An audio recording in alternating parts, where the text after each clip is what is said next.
The silence has been broken, not with a whisper, but with a declaration that should echo through every portfolio, every investment group, and every conversation about the future of the Middle East's economic landscape.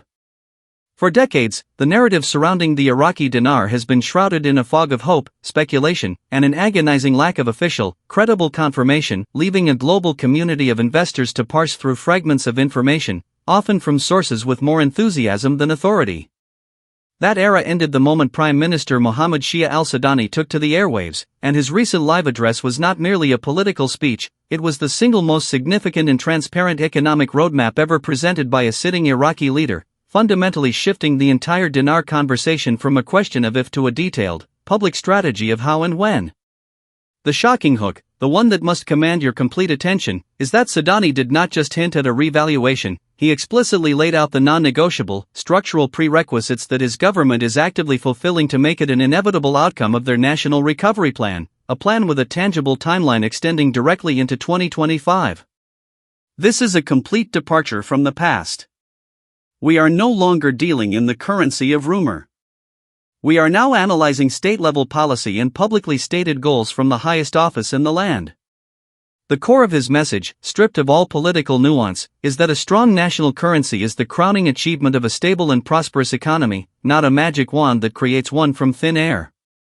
He is building the house from the foundation up, and for the first time, we are being shown the blueprints.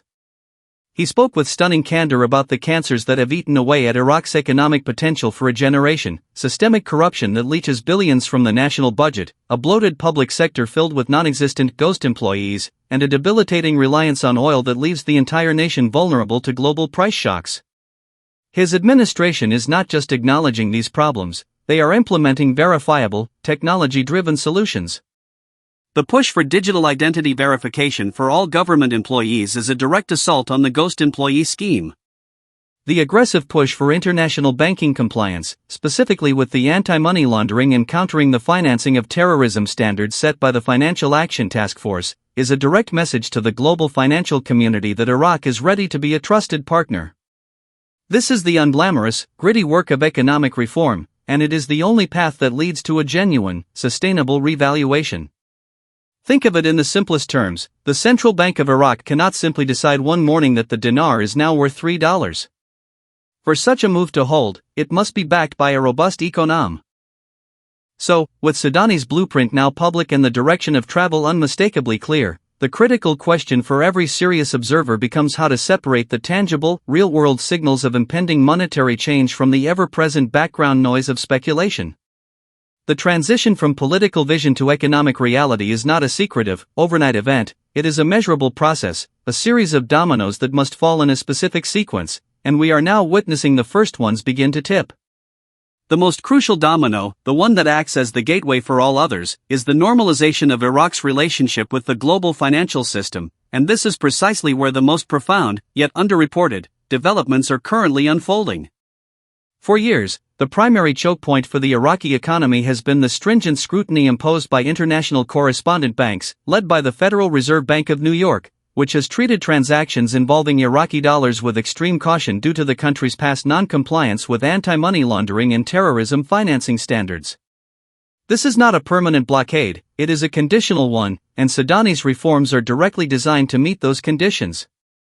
The recent, and somewhat quiet, easing of these restrictions for certain Iraqi commercial banks is not a random act of goodwill, it is the direct, calculated result of Iraq demonstrating verifiable progress to the international community. Think of it as a financial report card, and for the first time in a long time, Iraq is starting to pass its exams. This is the most concrete evidence that the reforms are working. Every time an Iraqi bank is reconnected to the international SWIFT payment network without hindrance, it signifies that the Central Bank of Iraq and the Iraqi government have successfully convinced global regulators that their financial controls are robust, transparent, and effective. This process of financial reintegration is slow and methodical, but its momentum is undeniable, and it creates a positive feedback loop that strengthens the dinar's fundamentals. As more banks are granted this access, it reduces the pressure on the parallel market for US dollars in Baghdad, which in turn allows the Central Bank of Iraq to begin the delicate process of unifying the exchange rates. A unified rate is not the final goal, but it is the absolute prerequisite for any meaningful revaluation. You cannot have an internationally recognized currency with a vast and volatile gap between its official and street value. It is a sign of monetary instability and a lack of control. The central bank's public commitment to closing this gap is, therefore, one of the most significant public statements they have ever made. They are telegraphing their next move. Furthermore, we must watch the actions of the International Monetary Fund very closely. An IMF staff-monitored program or a new standby arrangement is the ultimate CLO. Therefore, standing here at the convergence of political will, economic action, and global financial verification, we arrive at the ultimate, pressing question that defines the 2025 timeline. What does this meticulously orchestrated process mean for you, the global investor and currency watcher, and how do you position yourself not for a speculative gamble, but for a historically documented economic transformation? The reality we now face is one of managed transition, a period where patience, informed by verifiable data, becomes your most valuable asset. The fantasy of a sudden, unannounced revaluation appearing one quiet Sunday morning was always a narrative of convenience, but the truth, as Sudani's government is demonstrating, is far more robust and financially sound. The change in the dinar's value will be the final public declaration of a mission already accomplished, the ceremonial ribbon cutting on an economic engine that has already been built, tested, and is quietly humming with life. This is why the 2025 timeline is not a random date plucked from the air, it is the logical culmination of the multi-year projects and reform agendas that are currently reaching their maturation phase. The Grand Fauxport is scheduled to become operational, new railway corridors will begin shifting cargo, and the capture of flared gas will start powering industries and generating new export revenue. These are not hypotheticals, they are projects with published completion calendars. As these national assets come online, they will create a seismic shift in Iraq's balance of payments, flooding the state with non-oil foreign currency and building the reserve strength the central bank needs to confidently support a new, powerful exchange rate. This is the final domino.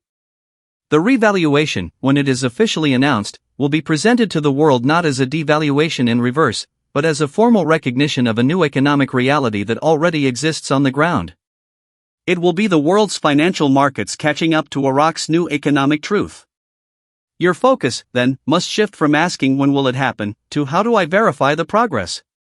The evidence will not be found in private blog posts or encrypted channels, it will be in the public quarterly reports from the International Monetary Fund praising Iraq's fiscal discipline, in the press releases from global corporations announcing major investments in Iraqi infrastructure, and in the monthly bulletins from the Central Bank of Iraq showing a steady and sustained narrowing of the gap between the official and parallel exchange rates, eventually culminating in a single, unified, and stable rate. This is the factual bedrock upon which a sound decision is made. This journey from a war-torn economy to a potential regional powerhouse is a story still being written, and you have been given the privilege of seeing the detailed outline before the final chapter is published. The information asymmetry that once plagued